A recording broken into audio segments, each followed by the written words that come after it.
Today is known as Uttarayana. I say today because January 14th is typically known as the day of Makara Sankranti and various other names throughout Bharat. But it's not just January 14th, it's sometimes on January 15th also, because this is one of the rare celebrations that follows the lunar calendar and not the solar calendar, not the lunar calendar.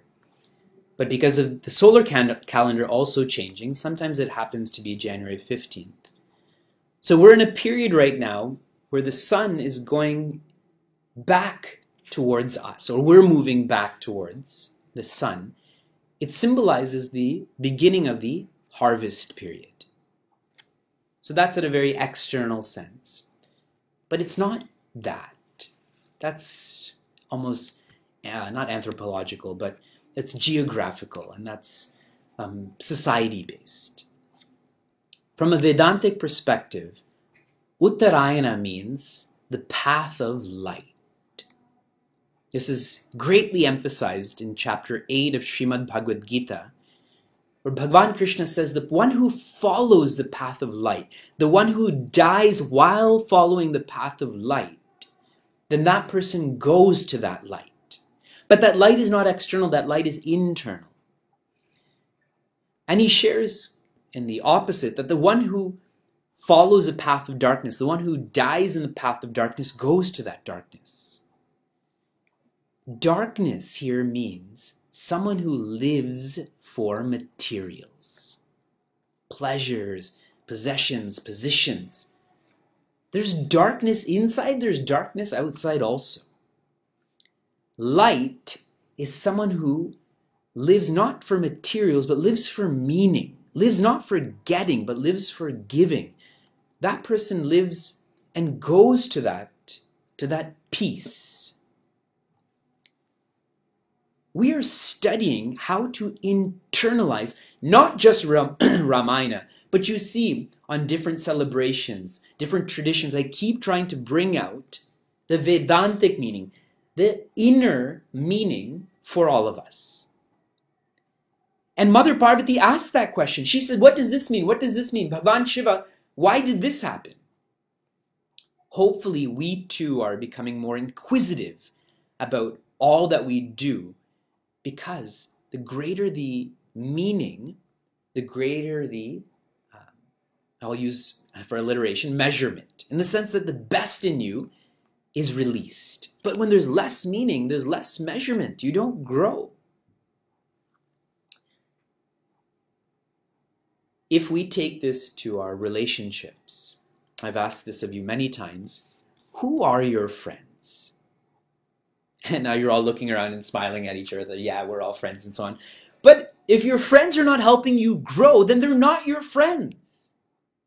I keep bringing up that now I'm locked at having 5,000 friends on Facebook. You can't have more than 5,000 friends. But that means so little to me, because some people are obviously my friends in the sense that they help me grow or I help them grow. But I'm sure there's lots that are just for the sake of a label that they're a friend. As we talk about internalization, don't leave it on Sunday mornings or to the Shastras or to tradition.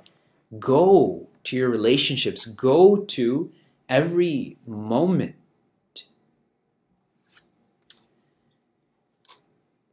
One of the questions that Mother Parvati asks is, why did Bhagwan or Brahman take the avatara of Bhagwan Rama? How many questions did Mother Parvati ask? Now we're just staring at each other. 3. She asked 3 questions. And the last one was, why did Brahman take on this avatar of Bhagwan Rama?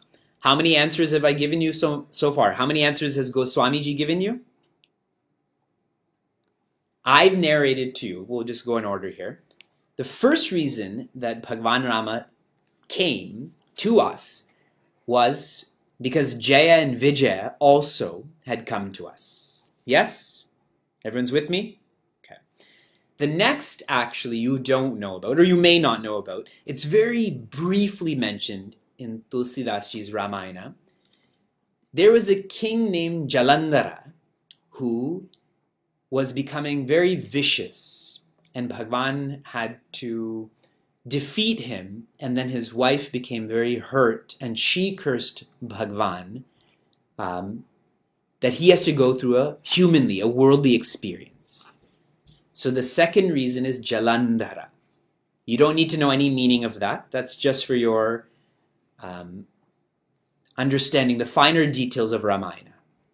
Number 3 is Narada Muni's coming to us, or making Bhagwan come to us. You all remember when I talked about the Narada Moha Prasanga.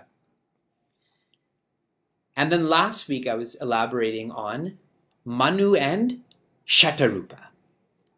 That Manu is this great king and Shatarupa is this great queen, and they wanted to become the parents of Bhagwan Vishnu, of Brahman. Here, I want to bring to your attention, many of you, most of you, are grahastas. You are family people. Many of you, probably most of you, have children. How do you know if you fulfilled your life as a grahasta? Grahasta means someone who's established a home. That doesn't mean you own a house. You know, I bought my house for the first time, and now I'm a grahasta. I got a good mortgage rate. Someone who establishes a home means someone who establishes a place for development. Acharya Gaurang and Darshanati do not have children, but certainly they're grahastas, correct? Here is how you know. A grahasta is fulfilled if, and I want to read this to you because it's quite specific.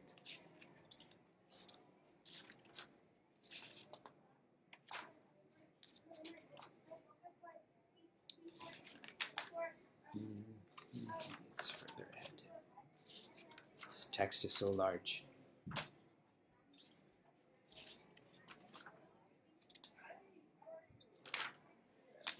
A grahasta is fulfilled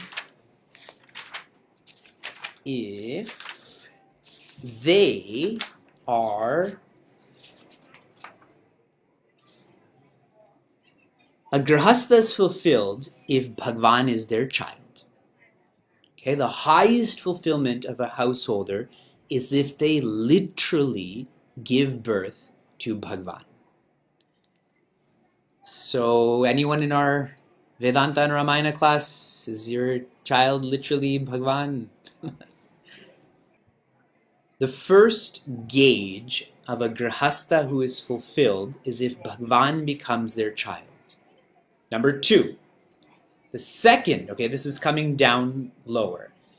A grahasta is fulfilled if their child is a bhakta of Bhagwan. If their child is a bhakta of Bhagwan, then that grahasta is fulfilled. Number 3, if that's not being realized, is if you are a bhakta of Bhagwan. So your child is Bhagwan, or your child loves Bhagwan, or you love Bhagwan. Now the word Bhagwan, for many of us, is very abstract. Bhagwan is this being that is separate from us, but that's not true. Bhagwan is the one who is infinitely virtuous. That's what Bhagwan is. And I may have narrated to you in the past what these virtues are. I'm not going to do that now for the sake of time. But they're virtues like being responsible, being wise, and on and on and on. So you see, with Manu and Shatarupa, they were qualified to be the parents of Bhagwan. We all want Bhagwan to be our child, but are you qualified? Have you prepared yourself to bring Bhagwan into your body, into your home, into your life? That's a very insightful and demanding teaching. Jaya and Vijaya, Jalandhara, Narada, Manu Shatarupa. 4. Number 5 is Pratapa Bhanu. I was mentioning last week that Pratapa Bhanu was a great king. He had his brother Arimardana, he had his minister Dharmaruchi, and they became Ravana, Kumbhakarna, and Vibhishana, respectively. But if he was such a great king, why did he have to become this Rakshasa? Well, there's 2 reasons for that. Number 1, I'm trying to really bring out the meaning to all of this. Remember when Pratapa Bhanu was chasing that boar? And that boar was being very wily. It was being conniving and escaping Pratapa Bhanu. Pratapa Bhanu never accepted defeat. He should have understood that something is not clear here. He should have accepted that it's dangerous what he's doing and that he should conserve his energy and drinking water and all of that, but he never did. His ego was making him a sore loser. Okay, so he's acting like a Rakshasa. The second is, remember when he met that sadhu, and that sadhu was talking about, I can give you whatever you want. What does Pratapa Bhanu ask for? What does he pray for? He wants to be able to control others. He wants to control Brahmanas, isn't it? That's why he invites all of them to his home for a meal. He's supposed to be a Raja. Raja means the one with the most responsibilities. A Raja is not someone who's supposed to control people. He's supposed to serve people. Definitely Brahmanas, who are people who study and share insights from our Shastras on self-development. So Pratapa Bhanu had these weaknesses. And these weaknesses, I'll elaborate here. These vices make us weak. And these vices, when they make us weak, we make others weak. If you think of Yudhishthira, how his vice made him weak, and then it made his whole kingdom, or parent kingdom, weak also. We have to be most careful about any vice in our personality, because we don't know what may happen in succumbing to that vice. When Ravana, Kumbhakarna, and Vibhishana took manifestation, they took manifestation in the family of Pulastya. Pulastya was a wonderful rishi, someone who lived for the higher.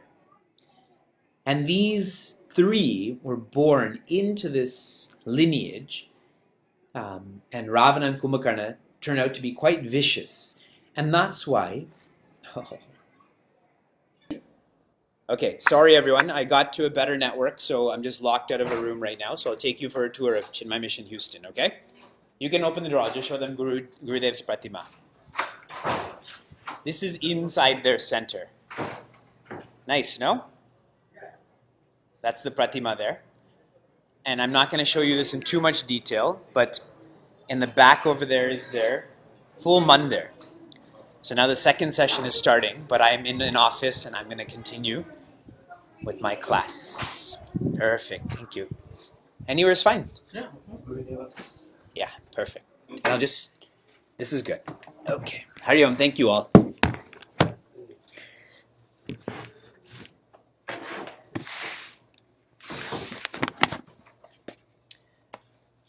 They were born into a awesome lineage of Pulastya, but they had this tendency to be controlling. And that's why all three of them continued with their austerities. And you see, those Ramayana serials where he's standing on one leg and his hands are over his head, and on and on and on. So they're engaged in this austerity because they want more power. Now, what's interesting about this is that Rakshasas, they have concentration power. But they did not have the purity to go along with that power. Okay? Good. So the Rakshasas had concentration power, but they had no purity. And that's why the powers that they got were very destructive to themselves and destructive to others. You all know the story of Bhasmasura, correct? That he wants to have the ability that anyone he touches will turn into Bhasma. And so Bhagwan Shiva blesses him. And as soon as Bhasmasura gets this power, he starts chasing Bhagwan Shiva. No purity, correct? It's like me giving you a gift and then you using it against me, or re-gifting it back to me. And it's so hilarious how this continues is, as Bhagwan Shiva is running away from Bhasmasura, then Bhagwan Vishnu comes in to save the day. And one way that he does this is he comes as Mohini. He comes as this beautiful dancer. And this Bhasmasura is so infatuated by her. And he says, I want to marry you. So she says, yes, we can definitely get married, but I can only marry someone who can dance like me. So she starts dancing and he starts following too. And then at one point she puts her hand on her head and he does too. And Bhasma. He turns into Bhasma, into ash. When they were given the boons, Ravana the boon not to only be killed by monkeys and men, and Kumbhakarna to be able to sleep for 6 months, and Vibhishana the boon to have Ananya Bhakti, to always have a love for the higher. Ravana became the ruler of all of the worlds. And Maya, M-A-Y-A, not Maya, but Maya, he is he's a divine architect. Divine as in, divine in a demonic sense. And he had a daughter named Mandodari. Manda Udaram means someone who's has a slim waist, someone who is beautiful. And he gives his daughter to Ravana. And he gives his daughter to Ravana not based on his personality, but based on how she will be treated as a queen. Pleasure and possession and position. Don't worry, you can go. No, I just want to. I'll be sitting Okay, here. sure. And I wanted to point that out, that they weren't very good parents in the sense that they're giving their child, this precious child, just on such a limited reason. When they were looking for where to establish their kingdom, then they found this place called Trikuta. Trikuta is a place that is surrounded by water, and it has these mountains, and that became known as Lanka. This used to be the garrison. This used to be the place where military and money were kept, like a Fort Knox. And Ravana came in there and defeated everyone. And he made that his kingdom. He took all that he wanted from all places. He took Kubera, who is the treasurer of these worlds. He took his Pushpaka Vimana. He took his aerial chariot. And this is the same Pushpaka Vimana that he used when he kidnapped Mother Sita. It's showing how if you take things and you use them for wrong reasons, that will lead to your destruction. That same Pushpaka Vimana then brought Mother Sita back to Ayodhya. As Ravana became stronger and stronger. He had many family members, and he instructed all of his family members to stop all yajnas from happening. What does yajna mean? We tend to make it sacrifice, but yajna actually means dedication. You will only sacrifice if you have a reason to sacrifice, if there's an altar, a purpose. So Ravana told his family members to stop all yajnas that are happening in this multiverse. In other words, all people should stop being dedicated to anything that's higher than him. Who is he? He is the embodiment of pleasure, possession, position. He does not want people to have peace as an altar, peace as a purpose of their living. And so they went and they started destroying these rituals. They started destroying people who were facilitating these rituals. The world became very, very, very shallow. And as I'm sharing this, please do not take this only as history. As I'm sharing this, you have to think about your own life. Ravana lives outside and possibly inside. The earth was becoming so burdened. And I mentioned last week that she felt like she can handle the weight of the oceans, of the mountains. And just visualize how much the Pacific Ocean must weigh. How much Mount Everest must weigh. And she's fine with that because it's natural. But she was not fine with how much pain was being inflicted upon all. And she could feel this because she's in tune with all of creation. The world, the earth, she took form of a cow. And she went to the place where all of the devatas were hiding. All of the rishis were hiding from Ravana and his family that were destroying all of these yajnas. And she came in the form of a cow because she thought, okay, these demons are not going to see me. And when she went to that area, she started crying, saying, how did you let this happen? Indra's there, Vayu's there, the rishis are there. She's saying, I can't handle this. I'm losing. And they felt so sad for her. They felt sad for themselves.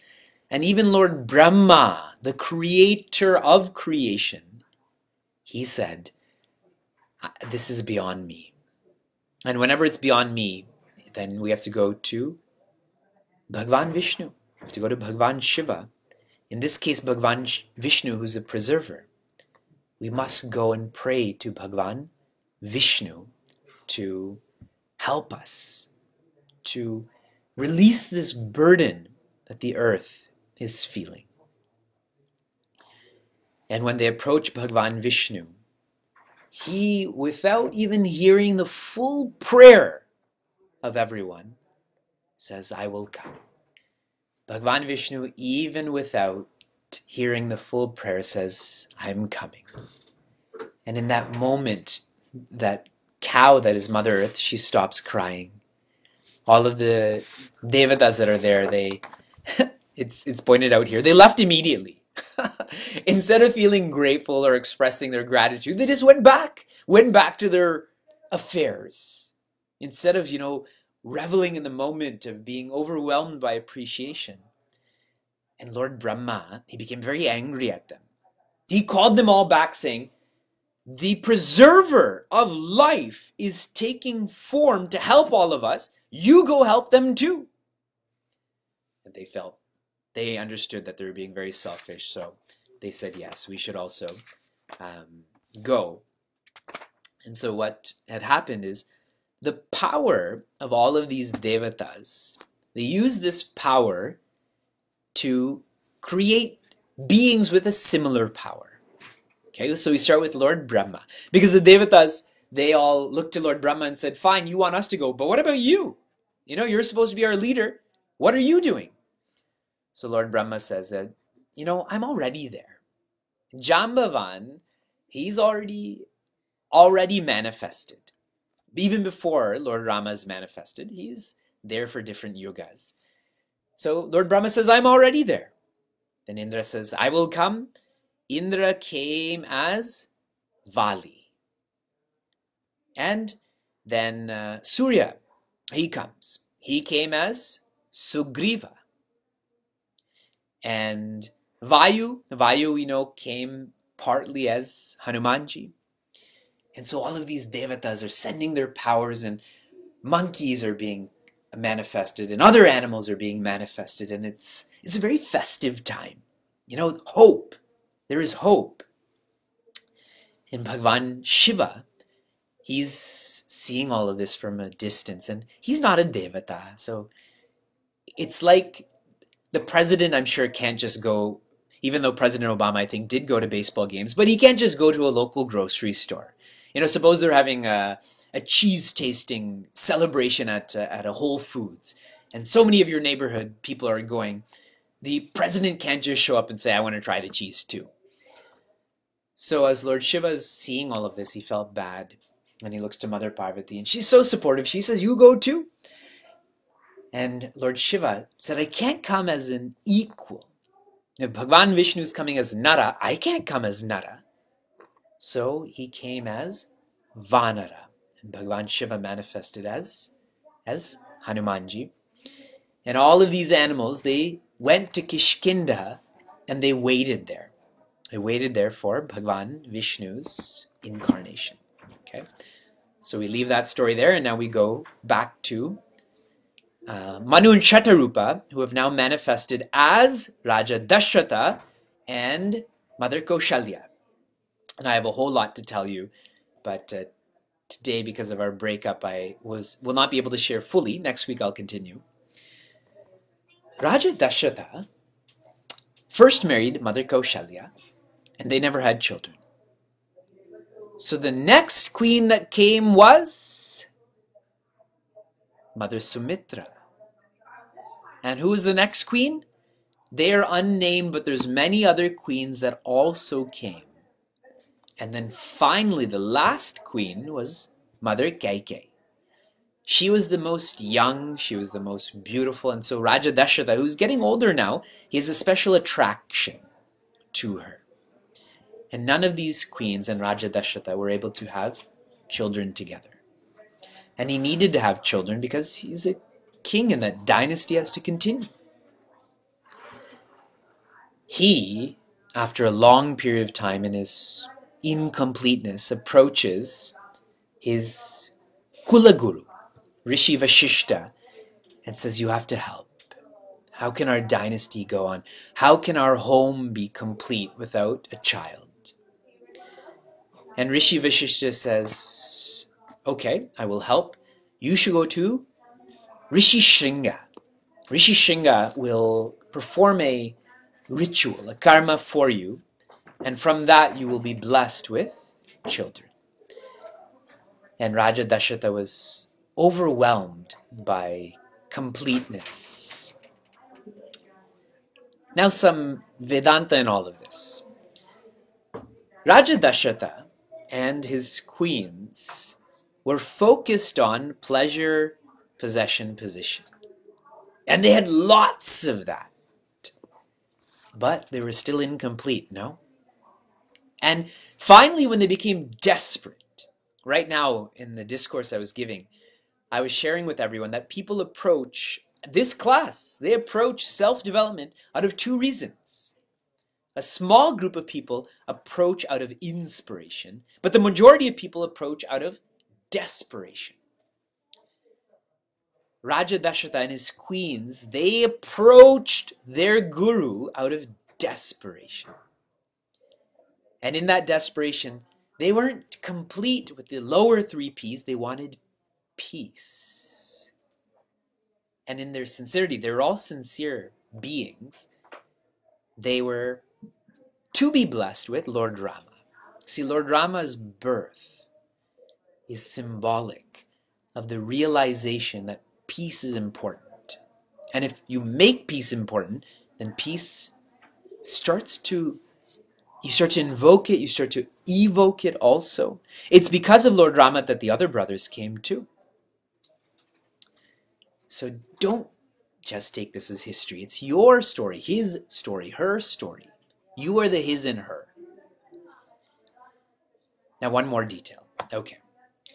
So as this Rishi Shringa is performing this ritual, this karma, Agni Devata comes. This flame, this heat. And he comes with payasam. This payasam is a dessert made up of milk. And he gives this to Raja Dashatha and says, give this to your queens and they will be blessed with children. Now more Vedanta here. Who is this Agni Devata? How are they able to bring him there? And so on and so forth. See, you and I, we've lost our power of concentration. I'm not even talking about purity. We've lost our power of concentration. We've lost our power of stamina.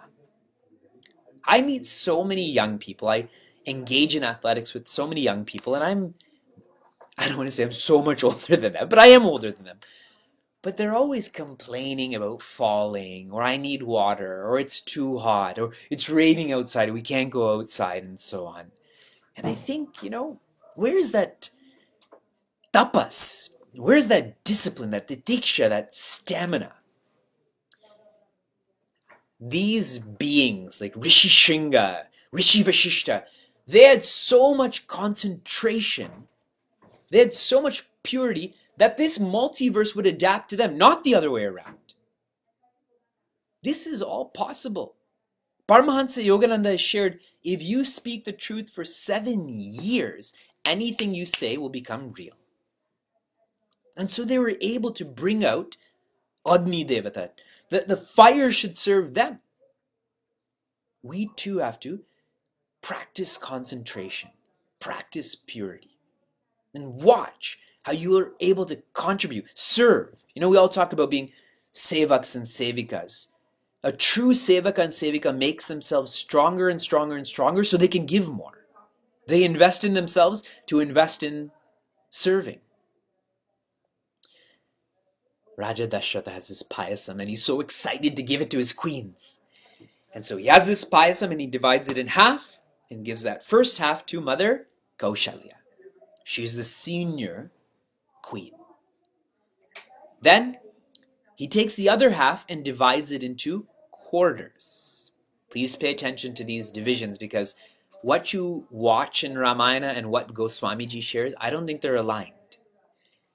And I'm not trying to belittle any presentation of Ramayana, but I'm directly reading what Goswamiji has written, as well as what Swami Tejamananda has taught on this, and sharing with all of you.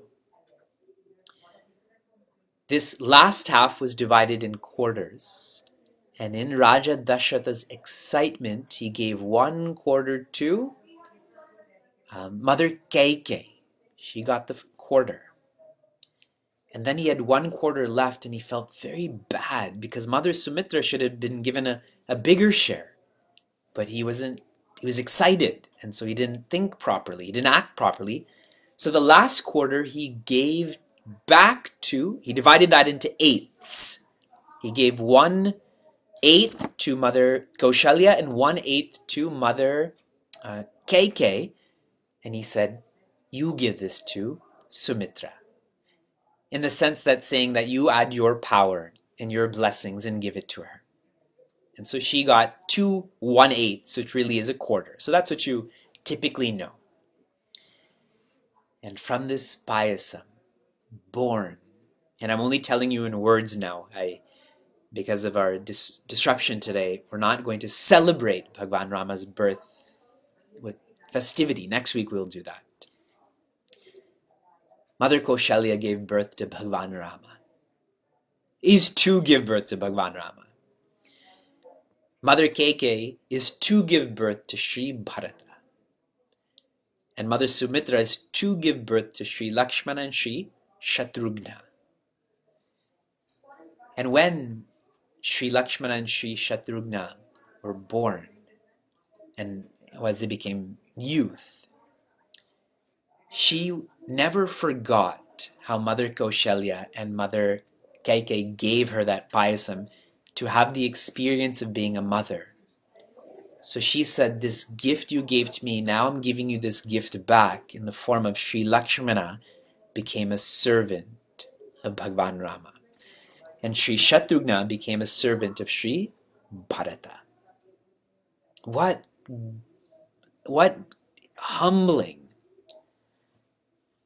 choices in how Goswamiji writes in our teaching, that any gift that's come into our lives is for us to enjoy and then to pass it on.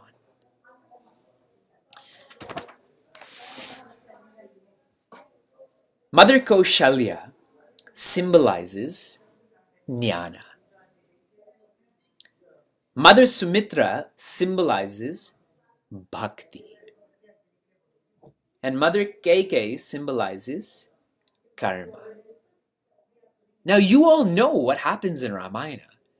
It's amazing. There must be some older people in our classes, in so many classes, and they must have heard Ramayana so many times, but here you are still tuned into it. Because you know Ramayana is not just outside, it's inside. You know that Mother Kaikeyi is going to get confused and is going to send away Bhagwan Rama. And what this shows is that if there's karma with desire, there is a lot of disturbance. If there's karma with desire, karma with kama, there's a lot of disturbance. Didn't Mother Kaikeyi have kama? And so you see the disturbance. But if there's karma with bhakti or karma with jnana, if she was in tune with Mother Sumitra, Mother Kaushalya, would she ever have made the choices she did? So for us too, we have to ensure that our karma means thoughts, words, actions. Do not just think of karma as actions. It is also your words. I'm engaged in karma right now. You're engaged in karma. Your thoughts are a karma. If your karma is with desire, desire means for pleasure, possession, position. It's about you. There will be disturbance.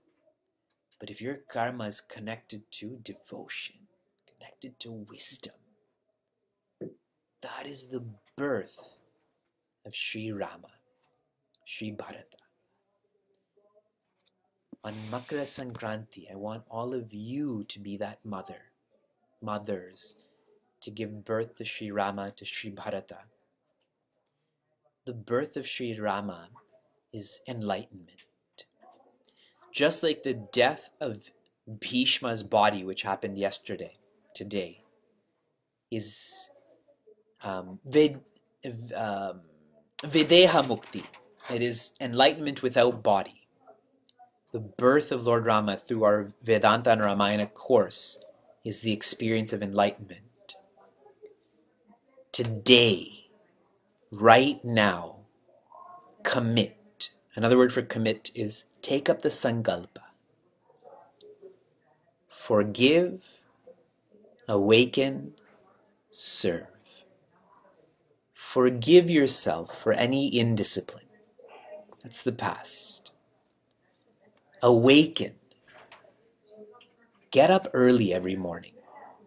And this is focusing on the present. And serve. When you wake up in the morning, have a reason to wake up and follow through with that reason, which is serve. Live for your family, for your community, for your society. That makes your future. Now, you have to take that commitment. Next week, when we give birth to Bhagwan Rama, then you need to feel that.